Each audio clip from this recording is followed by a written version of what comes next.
a little bit of urban legend going on here, right? There was virtually no institutional capital in the space at all. Today, there are banks lending.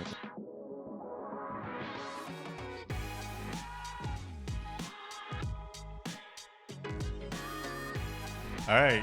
You guys don't care about banking financing, do you? Do you need accounts? You guys. Well, good news, bad news. The good news is the reason why cannabis banking is such a big topic, honestly, there's a little bit of urban legend involved here, which is to say that as a later state, a lot of these problems have kind of worked themselves out. So sure, in the early days, I mean, the industry was literally unbanked. People used to pay their taxes in cash, pay their employees in cash. Today, that shouldn't be a problem for you guys. Today, a cannabis business that wants an account should be able to get one. Now, again, why is this such a prevailing topic? Yeah, because it was true, a year ago, 2 years ago, 3 years ago. Today, that should not be as much of a problem for you guys. And, if you do, it's pretty easy. Call me. I'll hook you up. Bad news.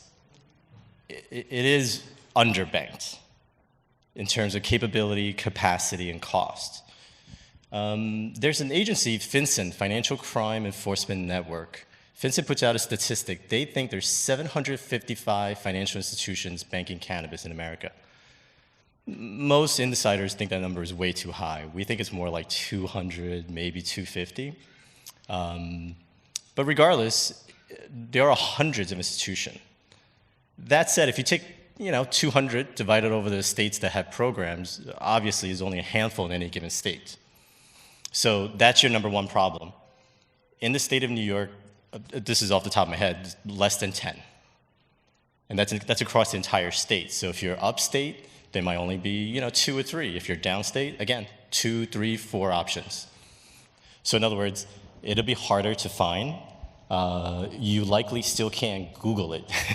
Most programs are unfortunately still underground. They're not advertising it as much. If you guys have done your research, you already know certain programs. Some of them I work with, Valley Bank, Dime Bank, Ponce Bank. But again, the point is you can find them now. But once you find it, so again, more bad news. For those of you that are experienced entrepreneurs, you're used to walking into a bank with 3, 4, 5 pieces of paper, and that account could be opened that week, that day. It's not going to happen. That's not happening here. You might be asked for 50, 60 pieces of paper, and it'll take a month to open the account, a month and a half.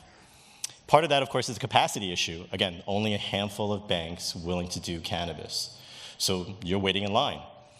If the state puts out 100 licenses, there are 100 licensees looking for banks, and you guys are kind of competing for those spots. Again, good news, bad news, right? So the good news is what they're asking you for is probably very close to what you're going to need for your license anyway. So you're kind of just CCing, everything you're sending in for your license, you're kind of just handing that over to the bank. But you're going to have to be patient. They're going to ask you a lot of questions. It's going to take a long time. It might get frustrating for you. I would say there's a few pieces of advice I can give you. The first would be, just have your ducks in a row, right? You've got your package together.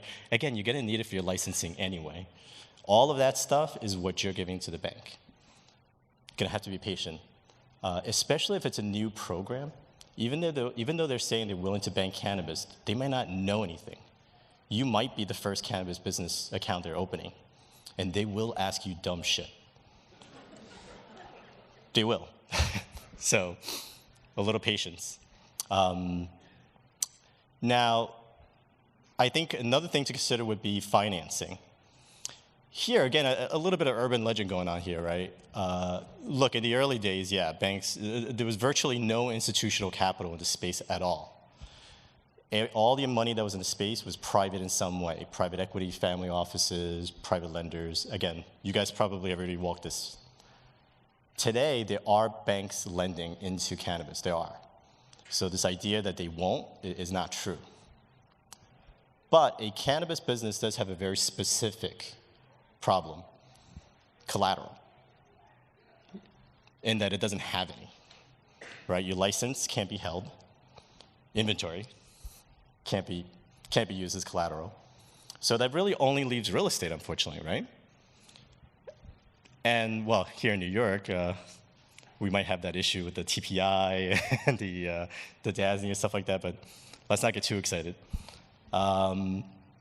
So, you know, if it's a mortgage, if it's real estate based, you should be fine with the financing. You should be able to find traditional CRE, so commercial real estate based lending that should be available to you.